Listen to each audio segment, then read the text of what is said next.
So we need some tool. हमें किसी tool की ज़रूरत है या किसी कोड की ज़रूरत है जो हमें हेल्प आउट कर सकता हो कि एक सेट ऑफ इंस्ट्रक्शन को बार-बार एग्ज़ीक्यूट करने में। जितनी भी लैंग्वेजेज़ हैं, कंप्यूटर लैंग्वेजेज़ हैं, वो हमें एक टूल प्रोवाइड करती हैं और उस टूल का नाम लूप्स है। ये लूप जो है हमें हेल्प आउट करते हैं to execute certain number of lines और certain number of code multiple times कि हम एक ही कोड को एक से ज़्यादा दफ़ा जो है वो एग्ज़ीक्यूट कर सकते हैं। लूप्स की 2 मेजर टाइप्स हैं। First one is called the counter loop and second one is called the conditional loop. तो ये 2 लूप्स की टाइप हैं। फर्स्ट हम देखते हैं कि काउंटर लूप्स क्या होते हैं और फिर उसके बाद हम कंडीशनल लूप्स को देखते हैं कि वो क्या होते हैं और कहाँ पे कौन-सा लूप ज़्यादा इफेक्टिवली हम यूज़ कर सकते हैं। काउंटर लूप्स लेट्स से जो हमारा टास्क था कि हमने 5 टाइम स्क्रीन के ऊपर कुछ प्रिंट करना है। तो काउंटर लूप में हमारे पास फॉर का लूप है। हम उसको कह सकते हैं फॉर उसका सिंटैक्स इस तरह है फॉर आई इन रेंज 051। तो आई इस रेंज के दरमियान एग्जीक्यूट हो। इस रेंज का मतलब ये है कि हम लूप को बता रहे हैं कि हम इस कोड को बता रहे हैं कि आपने 0 से स्टार्ट करना है, काउंटिंग करना और आपने काउंटिंग 5 उस वक़्त तक करते जाना है जब तक आप 5 तक नहीं पहुँच जाते और हर दफ़ा आपने एक काउंट करते वक़्त 1 का इंक्रीमेंट करना है। तो एक्चुअली ये जो जनरेशन है ये वाला जो रेंज का फंक्शन है ये इस तरह एक नंबर्स कुछ जनरेट कर देगा जिसमें 0 उसके बाद इसमें का इंक्रीमेंट करेगा 1 2 3 एंड 4 ये 4 तक जनरेट करेगा।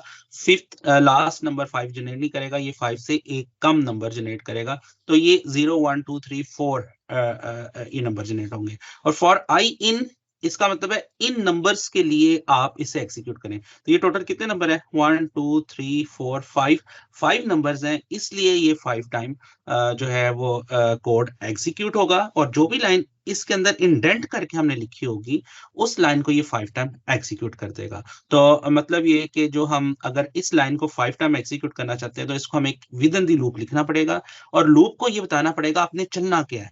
चलने के लिए इसको 3 चीज़ों की ज़रूरत होती है। फर्स्ट स्टार्ट कि मैंने काउंटिंग क्योंकि इसको हम काउंटर लूप इसलिए कहते हैं कि ये काउंटिंग करता है कि आपने स्टार्ट कहाँ से लेना है, वो हमने बताया ये फर्स्ट एलिमेंट जो है वो यहाँ से स्टार्ट लेगा, ये 0 से स्टार्ट करेगा। कहाँ तक जाना है एंड कहाँ तक जाना है वो कहेगा कि 5 तक आपने काउंटिंग करनी है और 5 से 1 कम तक यानी कि 5 तक जाना है, 5 को वो इंक्लूड नहीं करेगा और उसके बाद हर एक काउंट करने के बाद आपने एक स्टेप करने के बाद आपने जो है वो एक दफ़ा +1 ये करना है। तो यहाँ पे अगर 1 है तो वो +1 करेगा, अगर 2 है तो वो एक स्टेप 2 दफ़ा काउंट करेगा। तो ये काउंटर वैल्यू जो है वो 1 है यहाँ पे। तो इससे क्या होगा कि फर्स्ट टाइम लूप चलेगा, आई की वैल्यू जो है वो 0 होगी और ये वेलकम टू पाइथन कर देगा। सेकंड टाइम वो लूप चलेगा, आई की वैल्यू 1 होगी और ये वेलकम टू पाइथन फिर प्रिंट कर देगा।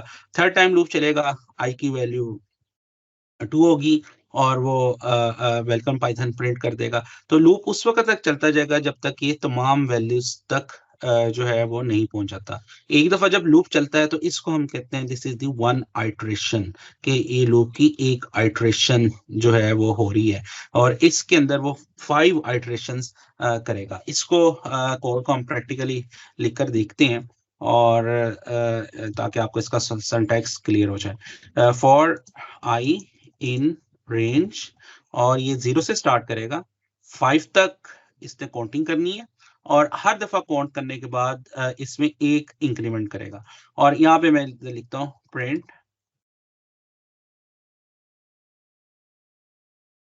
वेलकम टू पाइथन और ये मुझे इंडेंटेशन के साथ लिखूँगा। अगर मैं इसको इंडेंटेशन के साथ लिखूँगा तो ये फिर ये लूप के इनसाइड काउंट होगा और ये फिर इसको एग्ज़ीक्यूट करेगा बिल्कुल ऐसे ही जैसे हमने कंडीशनल स्टेटमेंट्स को लिखा था। यहाँ पे मैं इसको क्लियर स्क्रीन कर लेता हूँ और इसको मैं एग्ज़ीक्यूट करता हूँ ये। तो आप देखेंगे स्क्रीन के मुझे इसने 5 दफ़ा वेलकम लिखा हुआ दिखा दिया। लेट्स से मैं एक जो इम्पोर्टेंट चीज़ है वो ये कि मैं इधर लिखता हूँ फ्रेंड हेलो।